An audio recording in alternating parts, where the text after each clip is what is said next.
Julian, welcome. Well, thank you, Jeb. Home affairs, health, welfare state, public services.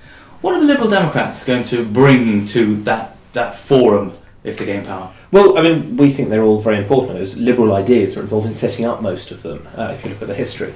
And I think that while there has been investment in them, and I think that's very welcome, what has been a real problem is the drive that the Labour government has had to have targets on everything. And that centralised control has made...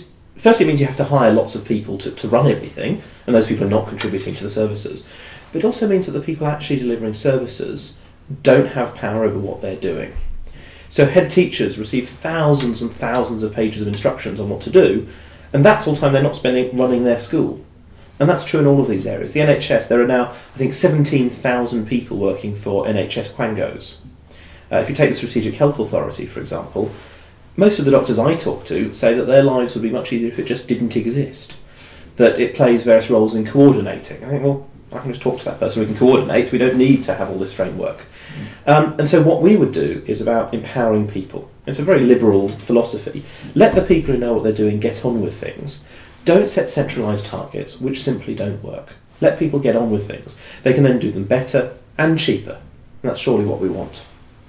Iraq, Europe. These are at least two issues where the Liberal Democrats stood out against the other parties. In general terms of foreign policy, where would the Liberal Democrats take us?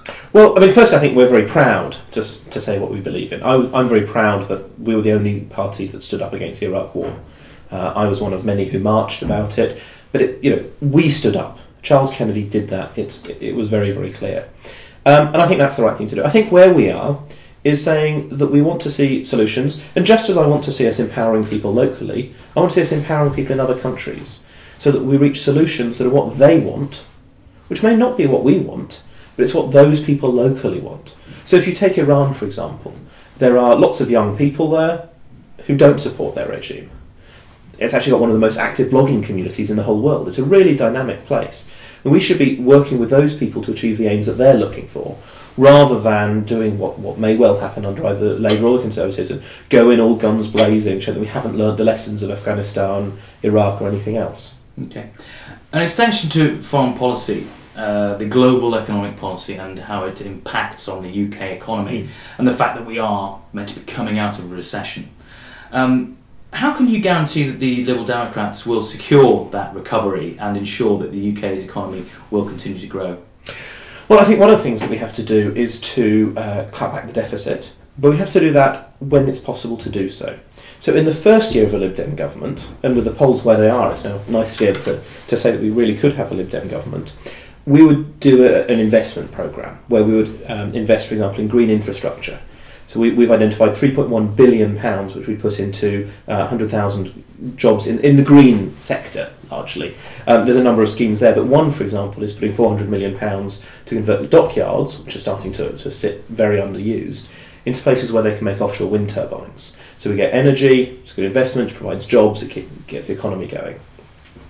We then have to cut into this deficit, because we can't have a sustainable economy while we're still paying interest on this. We still owe this massive amount of money. So we've identified over the next 5 years about £15 billion in savings each year, getting rid of the things which we don't want, like Phase 3B of the Eurofighter, £500 million a year, done. A whole series of other things that we simply don't want. We've got £5 billion of spending commitments, improving education, getting rid of fees, a whole variety of other things, and that leaves us £10 billion a year to start paying down that deficit. And in the longer term, we have to adjust the way we look at our economy, that looking just at GDP is the wrong way to look at an economy. I'm very interested in ideas of well-being economics. There's an all-party parliamentary group chaired by a Liberal Democrat MP looking at ways of incorporating how people feel into all of this. So we're not just going through a cycle of making things, destroying things. You mentioned Eurofighter, and that leads me on to defence and an issue which is really gaining ground, Trident. What's the thinking behind the scrapping of Trident? Well, firstly, I think we don't need it.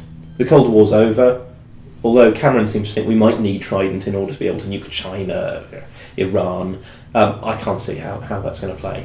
So we don't need it, and it's too expensive. The current cost of replacement would be £100 billion over 25 years. And I just think there are other things which I'd want to spend £100 billion on. There's a very long list of things before I would get to Trident in any case. And I think there's also a moral issue, that I don't think we can plausibly go to countries like Iran and say, we don't think you should have nuclear weapons, but obviously we should, we're different.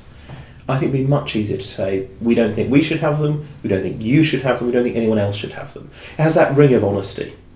And I think what's really interesting is that quite a lot of senior military figures have now come out as well. Lord Ramsbottom, he said very clearly that we don't need it, that there are other things we should invest in. So Liberal Democrats would invest in troops, making sure they're properly equipped, making sure they're sent to do jobs that they can actually do, making sure that when they come home they have houses that are fit for service, they have healthcare that they deserve. We do that rather than fighting the Cold War again.